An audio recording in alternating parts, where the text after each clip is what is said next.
pessoal, eu sou a Cíntia, fundadora da Estilo 5.0 uma plataforma de comunicação dedicada para mulheres com mais de 50 anos curiosas, conectadas e interessadas.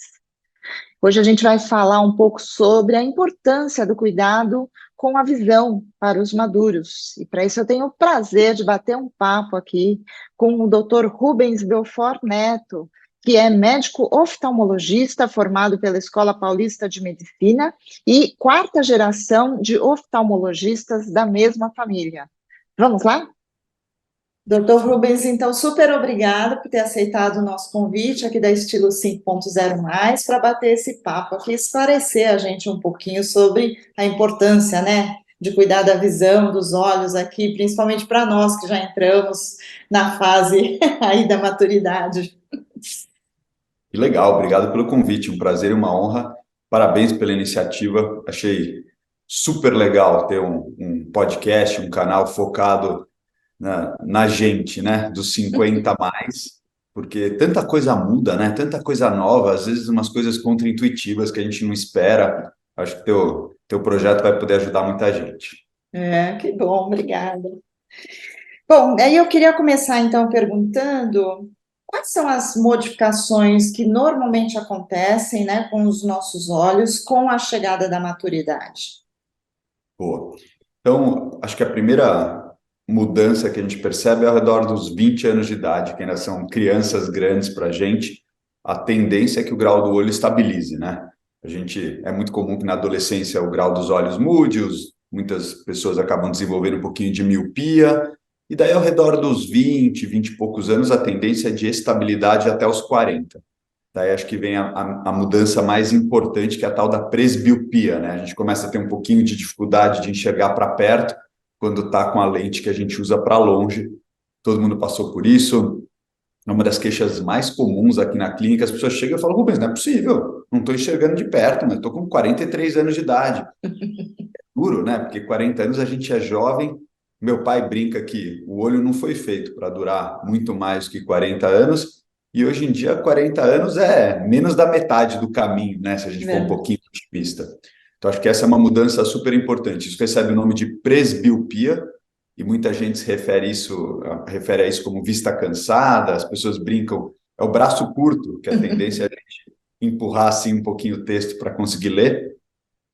E é uma coisa maluca, né? A gente começa a precisar de um pouco de óculos.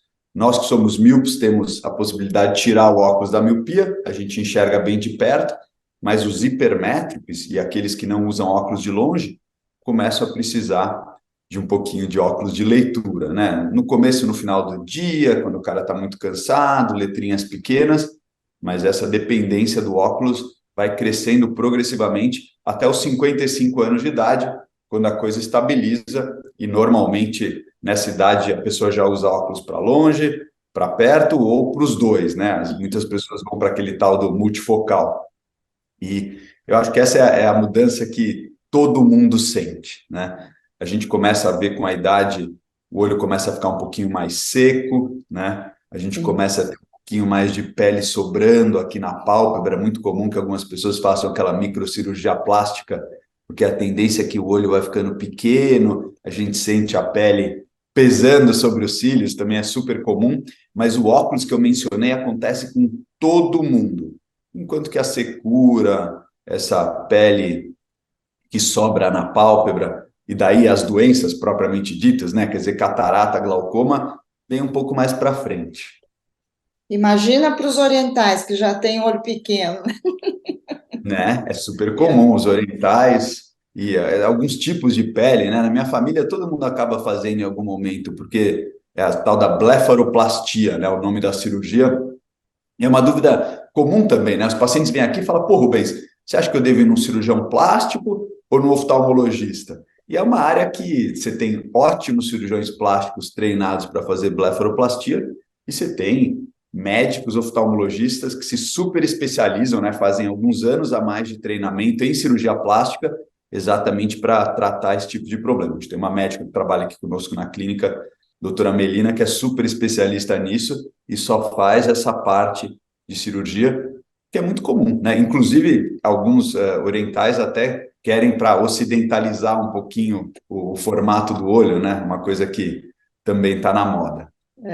Muito bem. Nossa, falando nisso, né, essa coisa de enxergar de perto e de longe, você me salvou com a questão da monovisão, né? Porque eu sou míope, você sabe que eu sou míope, e a monovisão para mim foi uma coisa fantástica. É Quando... interessante, né, Cintia? Porque as pessoas vêm aqui e falam, Rubens, eu quero fazer uma cirurgia, não tem nada mais moderno. E a gente fala, olha, tem uma coisa super moderna, vamos deixar um olho seu para longe e outro para perto. E a pessoa fala, nossa, que coisa tosca, medieval, não é possível, não tem um laser, uma vitamina. Não tem. E as pessoas como você que se adaptam a isso, você vê, eu estou de óculos no rosto e você sem. Meu pai meio que não usa óculos porque ele está tão bem adaptado a esse estilo, essa estratégia, né, da monovisão, que a pessoa consegue fazer tudo, trabalhar, estudar, Exatamente. os médicos operam, dirigir automóvel sem óculos. Então, uma estratégia de super sucesso, normalmente funciona melhor nos míopes, né, que fazem muita Exatamente. lente de contato. E você sabe que mesmo depois da cirurgia de catarata, quer dizer, quando a gente opera a catarata, a gente escolhe o grau que a gente vai deixar para o olho, né? Aham. Então, tem basicamente dois tipos de lente. A lente multifocal, que deixa o paciente independente do óculos, mas ele nunca fica com visão de 100%. Então, a gente acaba indicando mais a lente monofocal, com um olho para longe e outro para perto, a monovisão, a mesma coisa que a gente faz com a lente de contato, mas daí uma cirurgia definitiva na catarata e funciona super, super bem. Olha, muito interessante, não sabia não. Aliás, não sabia também da cirurgia, e que talvez eu vá fazer daqui a um tempinho. Você é muito jovem para isso, né? Mais Sou, para. sim. Bom, e aí, quais e o que são essas doenças oculares, né, mais comuns, então, na maturidade? Você já falou algumas aí. Então, algumas doenças, a incidência delas aumenta com a idade, né? Então, o que eu falei do grau, a gente nem considera uma doença, porque presbiopia vem para todos, né? E daí, com a idade, o glaucoma, que é o aumento da pressão do olho, que machuca o nervo óptico, a gente vai falar especificamente disso, né? Porque é um mês que a gente usa para avisar as pessoas, lembrar as pessoas da importância de uma vez por ano ir no oftalmologista e medir a pressão do olho. Pressão do olho é que nem pressão no sangue. A gente só sente um sintoma se a pressão estiver muito alta, descontrolada, ou se a doença já estiver muito avançada. Que nem diabetes, né? Se sua glicemia está um pouquinho alta, você não tem nenhum sintoma, é importante ir lá e medir para detectar essa alteração. Então, quando a pressão do olho sobe, isso não é tratado, machuca o nervo. E daí, depois de anos desse machucado, a pessoa vai ter alteração no campo visual. E essa doença é chamada de glaucoma.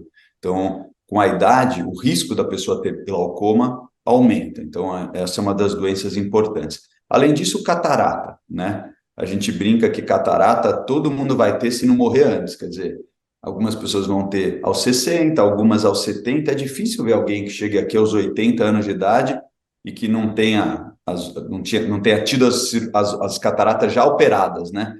Porque hoje em dia a gente tende a operar a catarata antes que ela piore muito. A técnica cirúrgica melhorou muito, né? Antigamente a pessoa ficava cega por catarata e a gente reabilitava. Hoje em dia, com a melhora da tecnologia e a cirurgia funciona muito bem, a gente não espera mais que o idoso perca a visão para melhorar, né? Quando a catarata começa a atrapalhar a visão da pessoa, a cirurgia devolve a transparência para essa lente dentro do olho, né? Uma lente que começa a ficar opaca, e daí a gente tem a vantagem adicional de colocar o óculos da pessoa na lente que substitui o cristalino natural. Então, a catarata, que antigamente era um problema, hoje em dia muitos pacientes ficam animados, que eles falam, puxa, vai melhorar minha visão, ainda vai diminuir minha dependência do óculos, né? É uma coisa muito boa. Então, glaucoma, catarata, e daí um grupo grande de doenças que pode afetar a retina. No fundo do nosso olho, a retina é responsável por transformar a luz no impulso que o cérebro entende e permite a gente enxergar, né? E daí tem diferentes doenças, algumas ligadas a problemas no corpo. Então, por exemplo, se a pessoa tem diabetes por mais de 10 anos, o diabetes mais mal controlado no sangue pode afetar a retina. E daí você fala, pô, Rubinho, normalmente as pessoas ficam diabéticas depois dos 40, 10 anos de doença, então vai acabar afetando a gente lá aos 50, 60 anos de idade, né?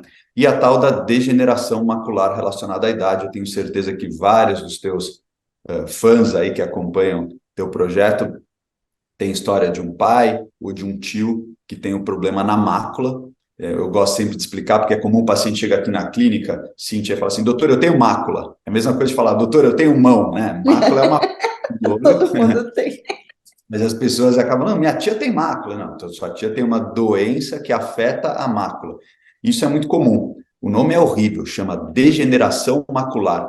E deviam ter escolhido um nome melhor, né? É horrível falar que alguém está degenerando, é uma coisa meio agressiva. Mas é um nome que foi consagrado pelo uso, e daí afeta o centro da visão. A mácula é responsável, quando eu estou olhando aqui teu rosto no vídeo, os músculos colocam meu olho na posição para que a luz chegue na mácula. Então, quando a pessoa tem um problema macular, aparece uma mancha no centro da visão. A pessoa nunca fica cega, mas atrapalha a capacidade de reconhecer face, ler, assistir TV, atividades muito importantes. Quanto mais idoso a gente fica, mais a gente fica dependente da visão para as atividades de lazer, né, de casa. Então, é uma doença ruim porque acaba tendo um impacto muito grande na qualidade de vida desses idosos. Então, essa é a tal da degeneração macular relacionada à idade, e ela começa a aparecer a partir dos 55 anos de idade. Acho que essas são as principais. E depois tem, claro, doenças mais raras, né? Você sabe, academicamente, a gente trata muito câncer ocular. Também afeta as pessoas acima de 50 anos de idade, mas são doenças muito raras, que afetam 5 pessoas por milhão por ano. Quer dizer, perto do glaucoma, da catarata e dos problemas da retina, essas outras doenças são muito, muito raras. Eu até ia perguntar um pouco sobre isso, porque eu vi que você tem muita especialização, né, nessa área. Eu falei, nossa, será que tem uma grande incidência, né? Felizmente não, mas existem, né? Hoje em dia a população está aumentando muito, né? A família da minha mãe vem de Ibitinga, a capital mundial do bordado, no interior de São Paulo, né? Uma cidade pequenininha, lá vai demorar 10 anos para aparecer um câncer de olho. Mas quando a gente pensa numa cidade grande, hoje São Paulo, com 18 milhões de habitantes, 5 por milhão por ano, você fala, puxa vida, já são quase 100 pacientes só em São Paulo que vão ter esse tipo de doença. E daí quando a gente pensa no Brasil e da América do Sul, né? Muitos países não têm os tratamentos super especializados, exatamente porque são tão infrequentes que não vale a pena o hospital montar uma super estrutura. A gente recebe pacientes aqui do Peru, do Equador, do Paraguai, do Uruguai, então acaba sendo um número maior de pessoas com essa doença, mas graças a Deus ainda é uma coisa infrequente. Muito bom. Agora, quais são os principais cuidados que a gente, principalmente, né, depois que passou dos 50, precisa tomar para manter essa saúde dos olhos? Obviamente, com certeza, ir ao oculista pelo menos uma vez por ano, né? Mas o que mais? E no oftalmo é importante. Teu oftalmo vai tentar ajudar a descobrir o risco que você tem. Então, por exemplo, você vai no oftalmo, não tem história de glaucoma na família, você não é diabético, não tem história de degeneração da mácula na família, um grau do olho saudável. O risco de você ter uma confusão é pequeno, né? A gente tem pacientes aqui na clínica que tem 25, 28 graus de miopia, ou tem um diabetes muito descompensado há muitos anos, ou história de família de algumas doenças. Então, só nesse bate-papo inicial, sabendo das tuas doenças do corpo, o grau do olho e a história da tua família, o oftalmologista já consegue ter uma ideia se você tem um risco maior ou menor de ter doenças, né? Então, isso é muito importante. A gente brinca, óbvio, pode ir todo ano ao oftalmologista, a gente pode ir todo ano a diferentes médicos, mas aqui na clínica a gente fala que entre os 40 e os 60, uma vez a cada 2 anos, talvez baste, né? Se o paciente não está sentindo nada, enxerga bem dos 2 olhos, tudo legal. A partir dos 60, é importante você começar a ter um relacionamento mais próximo do teu oftalmologista, exatamente para ele ser capaz de detectar qualquer doença no começo, né? Mas voltando à tua pergunta, uma parte da saúde dos olhos depende da saúde do corpo. Então, pressão alta descontrolada, né? Diabetes descontrolada, obviamente outras alterações. Hoje em dia a gente cuida de muitos pacientes que tratam cânceres em outras partes do corpo, então quimioterapia, radioterapia pode afetar os olhos, e daí, obviamente, esses pacientes merecem ser seguidos um pouquinho mais de perto, né? Então, Primeira coisa, cuidar da saúde do corpo, né? Segunda regra importantíssima, controlar, mas mais importante, comparar a visão dos olhos. O cérebro é treinado, Cíntia, para se tiver um probleminha nesse olho, ele preenche esse problema. E a pessoa acaba não percebendo, né? É muito comum aqui na clínica, o paciente liga para a gente e fala, nossa, Rubinho, eu estava no banho, caiu shampoo no meu olho, eu fiquei cego.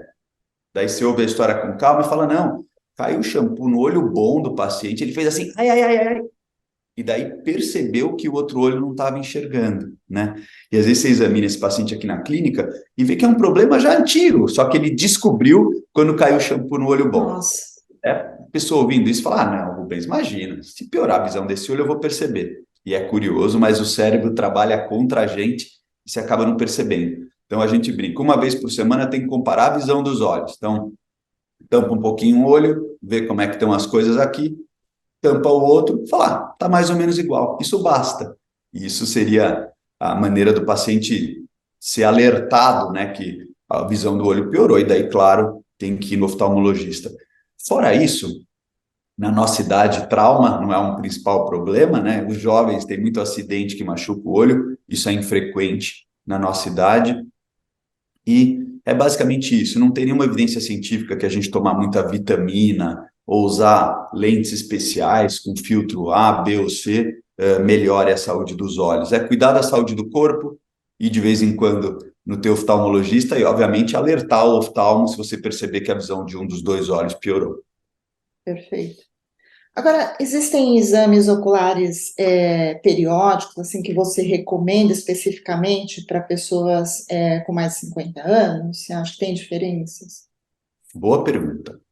Quando você vai no oftalmologista, tem diferentes tipos de exame que o oftalmo pode fazer, né? Uma consulta de oftalmologia padrão, o oftalmo mede tua visão com óculos atual, vê se consegue melhorar, claro, com um novo exame de óculos. A gente mede a pressão dos olhos, como a gente falou, para ter certeza que o paciente não tem um risco de ter glaucoma. E daí pinga uma gotinha de colírio chatíssima que dilata a pupila e a gente examina o fundo do olho. Você já passou por isso algumas Já vezes. várias vezes.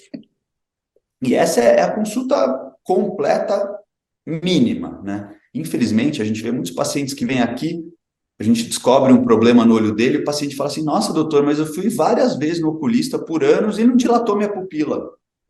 E dilatar a pupila, de novo, quem já passou por isso sabe que é chato, a luz incomoda um pouco, mas por algumas horas, né? Isso permite que o oftalmologista examine a retina e garanta que está tudo bem.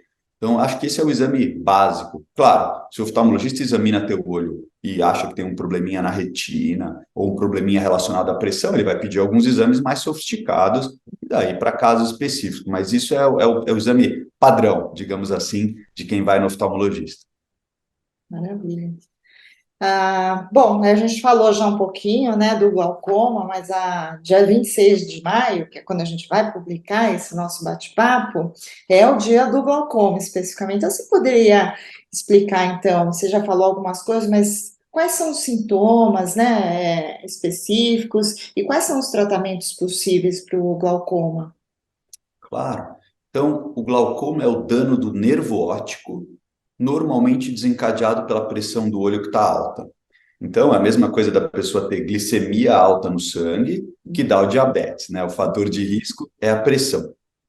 Por isso, a partir dos 40 anos de idade, quando você vai no oftalmologista, ele vai checar a pressão dos teus olhos. Se a pressão estiver normal, em princípio, você não tem risco de ter glaucoma. O grande problema do glaucoma é que ele não causa nenhum sintoma, na imensa maior parte dos casos. A não ser que a pressão da pessoa vá a 70, ela vai ter uma dor brutal, perde a visão, vai imediatamente ao pronto-socorro. Mas isso acontece em poucos casos. Na maior parte das vezes, o glaucoma aumenta um pouquinho a pressão do olho e o paciente não sente nada. Daí, esse aumento da pressão por anos machuca o nervo óptico e o paciente começa a ter perda do campo visual. E, de novo, o cérebro joga contra a gente. O cérebro preenche isso e o paciente, você vem aqui e fala, Rubinho, tá tudo bem? Tudo ótimo, não tem nenhum problema.